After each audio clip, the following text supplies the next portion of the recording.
So this is how to weave. I'm going to show you a few things for you to get started. This sheet is kind of like a cheat sheet. It tells you how to start weaving your weft into your warp. Okay, so you should already have a warp on your loom. To get started, what you're going to do is you're going to take your yarn over the first warp string and then under the next and then over the next and then under the next and then over. And when you get to the end of your warp, you have to go back through the warp the same way, going the other direction, but everything's going to be opposite. So because this one's over, this one's under. Because this yarn is under, the yarn is going to be over here. Because it's over here, it's going to be under here. Because it's under here, it's going to be over here, and so on. And you keep going back and forth like that. It's a little bit tough to kind of get that if just from a worksheet. So we're going to begin to do it for real here. Okay, so first you have to thread your needle. Make a loop with your yarn. And then pull it close, take your eye of your needle and wiggle it over the loop, pull the loop through like that, and you don't need it to be very long. About the size of your forearm, maybe not even quite that long. It doesn't have to be super long. When you handle your yarn while it's on the needle, you hold on to the eye of the needle like this and close your 3 fingers around the rest of the yarn, so that it doesn't get pulled out like that. That's a pain to have to keep re-threading your needle. It's not hard, but it's just annoying to have to keep doing it. So you want to try to avoid it. So that's the way I like to hold it. Okay, so now to get started weaving, as I said, as the worksheet shows you, you go over the first warp string.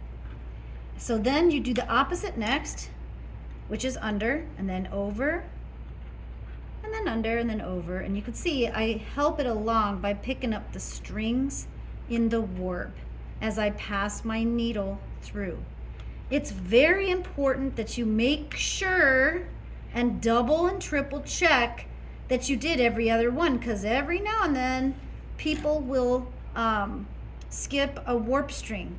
Now, when you're pulling it through, like I said, you're holding on to the needle and you're holding on to the thread with your 3 fingers. Then you're going to pull the yarn through and pull it and pull it and pull it until you get to the end. And then you're going to stop pulling and you're going to leave a tail about the size of your pinky-ish. Okay? All right. Then I like to pull it tight and push it to the bottom or the top, wherever you're starting. I usually do the bottom. All right, and then you're gonna come around back this way, but you have to work it through, okay? You have to work it through this way. You can't just go over. You have to go through the weaving process again.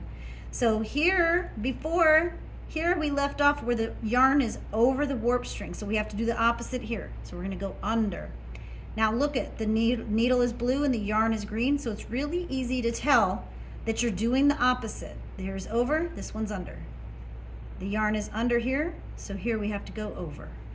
Here it's over, so we're gonna go under. And you just keep going the opposite every other warp string. This is called tabby weaving. There are other techniques like these, and we'll look at some of those later, but right now we're gonna keep it simple.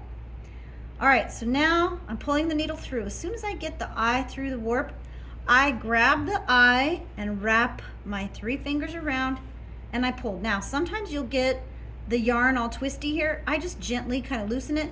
You can also kind of keep a loose a hole between your finger and thumb like that while you're pulling it through, so that we don't have too much trouble. Oops, see, now we got a little knot there. Be careful. We don't want to just carelessly pull it apart. We want to try to avoid getting a worse knot. And sometimes you can just pull it like this and it'll come out. And sometimes you cannot, but this time we cannot. Pardon the pun. This time we were able to do it.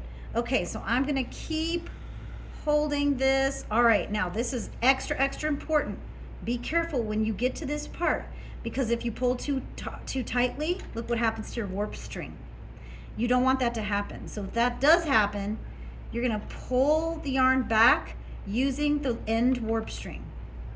It does need to be snug on the warp string, but the warp string should stay up and down. So what I do is I pull it while I'm pulling the yarn. I pull the warp string while I pull on my weft yarn. Okay, now I'm gonna also pull on my warp string while I beat the weft. Beat the weft means pushing the picks, that's the rows of thread, while I'm pushing those together. Okay, and then I do the same thing that I did over here. So here, the green yarn is under. So on my way back, I have to go over with my needle. Here we are, under, over, under, over, under, over, under, over. Lift that up. See, I'm double checking and making sure that my needle is doing the opposite of the yarn in the row before it. Okay, pull when I get to the end, grab onto the eye of the needle, wrap my 3 fingers around, and pull that yarn through. Get that tail out of the way. We don't want that guy to get mixed up. Okay, now I'm going to hold the warp string while I pull the weft string, and then I'm going to beat the weft like that. Okay? And I just keep going back and forth like that so that I get a really good block. Now, when you run out of yarn or when you decide it's time for a new color, there's a next step. But I'm not going to show you on this video. You can find the other one when you get to that point. Right now, I want you to finish your 2 wingspans of yarn. You should have gotten 2 wingspans of yarn. Wingspan is your arms stretched apart, hand to hand, all the way across like you're going to give a big hug. You're going to do 2 lengths of yarn that way. Okay? And then cut it, and that way you'll have plenty to do a good block. And that's how we're going to start this tapestry for this class. If you're watching this video and you're not in this class and you're just watching it to learn something, then obviously you can stop whenever you want. I think when you're first learning to weave, it's best to do a nice thick block so that it's good and sturdy and you get the hang of it before you try doing anything crazy or difficult or too challenging. I just think it's better if you take your time when you're first learning. Now, once you get really good at weaving and you've got a couple projects under your belt, you do you. But for right now, I would stick with simple. Now, I've got 1, 2, 3, 4, 5, 6 picks. That means rows of thread right now. Okay, and as I'm going, I'm double checking. My needle is the opposite of what the row before. See, here the needle is over, and here the pick is under. Here it's under, there the pick before it is over, and so on and so forth. Okay, and you just keep on trucking, keep on weaving and checking your selvage. Your selvage should not be too loose and it should not be too tight. Remember, the selvage is the edge, the edges of your weaving. This is selvage and this is selvage. So your warp strings are still straight. They're not drawn in too tight, and you don't have any loops hanging out loosely on the selvage either. You don't want either. So it's kind of like there's a sweet spot, and that's where you need to be in your weaving. Beat the weft, weave back through, make sure your needle is doing the opposite of the pick before the one you're working on currently. Grab the thread and the needle and pull it through, not thread, yarn. Hold this warp string, pull, make sure your selvage is good, beat the weft, and then keep going back and forth. It's very satisfying. It's very soothing. If you just relax and focus on your weaving, you will have a very nice time. It's there's something very calming about weaving that can help you settle down. If you're feeling anxious or angry or sad, weaving can really help you gather your thoughts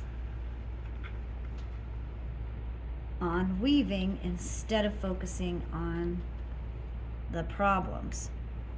And sometimes while you're weaving, you're thinking, because you're concentrating on what you're doing, but you still have enough room to think about your problems and possibly think about them rationally and figure out a solution, or maybe figure out that the problem isn't as big as you thought it was, or maybe it is a really big problem that you can't solve and there's nothing you can do about it.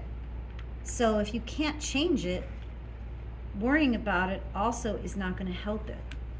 So if maybe there's something you could do that's good to help yourself, or maybe the person that you're thinking of somebody else who is a problem or has a problem. Sometimes it helps to help others with their problems too. Sometimes things are tough and you just have to figure it out. Sometimes you don't have to figure it out. Sometimes you just have to let it go. Because you cannot control everything. Uh-oh, look what I did. I messed up big time. Okay, and that's okay. So I'm just gonna go back. What I did was I did not make sure I was doing the opposite. You know why? Because I was busy talking to you instead of paying attention to what I'm doing. I thought I was paying attention. Sometimes you think you're paying attention, but you miss big things because you're not focused. Okay, so I'm gonna finish this block and then I'm gonna make a new video of how to change a color. Okay, all right.